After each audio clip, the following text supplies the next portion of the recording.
Somniferum seeds range in many different colors. Here we have our pure whites, which are very light, almost white seed, an off-white seed, and that's usually for all flowers that are just pure white. The flower is pure white. And then the next color that we range into is it's the darker color than the pure whites, and these flowers tend to have white in them, but usually are mixed with a stripe of either red or pink in the flower as well, but they do have white in the flower also. And then moving on to our most common seed is our blue colored seeds, which is pretty much representative of almost all the Somniferum poppies out there, from your lavenders to your blues and purples, and then we have a very dark reddish, the flowers on these are mostly pure red or maybe a really dark purple like our black clouds or the Wizard of Oz reds, and this color seed is more of a dark brown. Let's move on to planting now. Now in some situations I like to use peat pellets, and those are those little teeny pellets that expand when you put in water in them, and I like to open up the tops a little wider so I have a larger growing area, and I'll take my seed and kind of sprinkle a few in there, and I'll pack them in so that retains the moisture once the moisture comes. Now you don't want to water them from the top. You're going to want to put water into the tray from the bottom. That way the seed will seek moisture below, and the root will start to grow down below. And these will sprout anywhere from a week to 2 weeks depending on temperature, light, and all the conditions. And now what you would do is take these and put them in your final place for planting.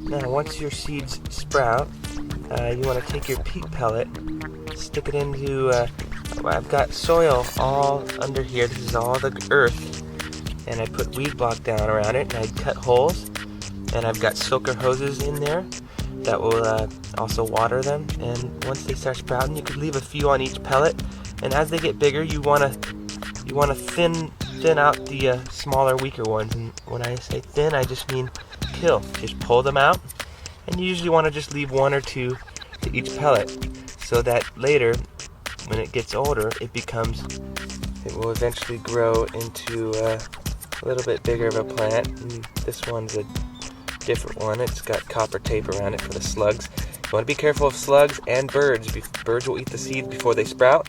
Slugs will eat the sprouts once they sprout.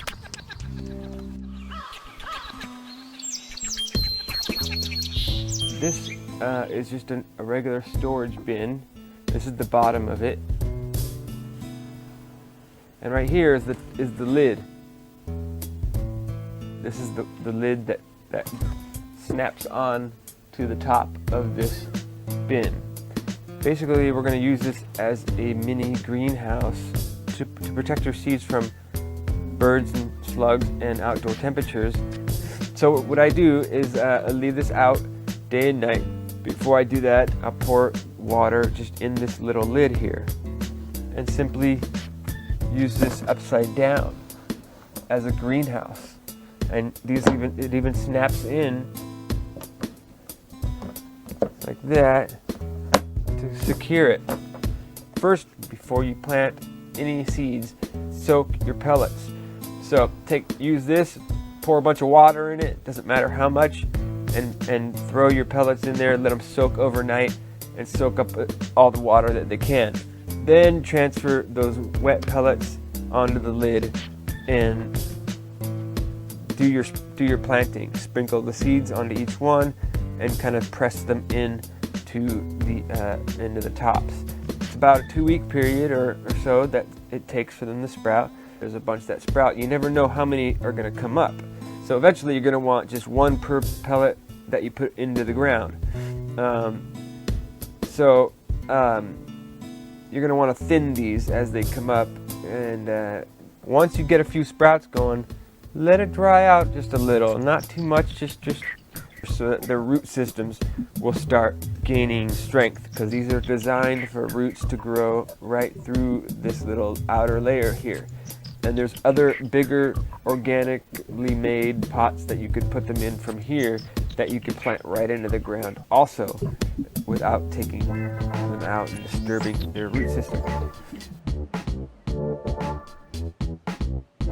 Buy these plastic cups here from the store, right? They're clear. Got some clear plastic cups.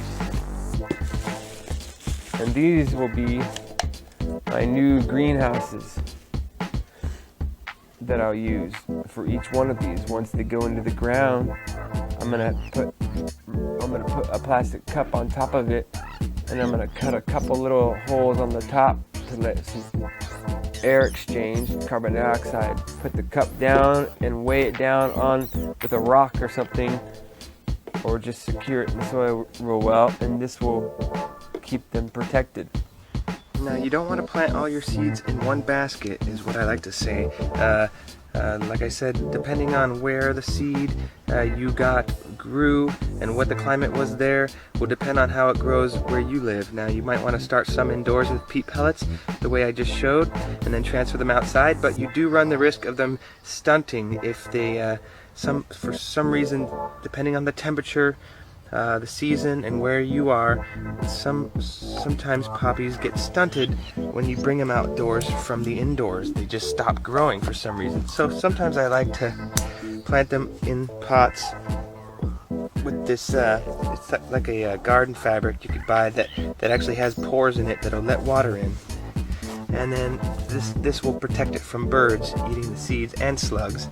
And then they'll start sprouting up here. You get a bunch of little sprouts here going, and that's just in a couple weeks. And that's also what I did with this big bin here. I also put some cover on it when these were sprouting, and now they're getting a little older and bigger. Now, you do run a risk when you plant in pots.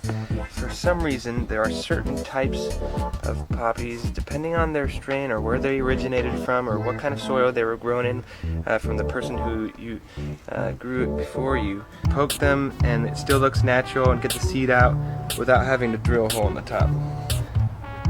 But one of these pods will hold hundreds of thousands of seeds for planting years to come.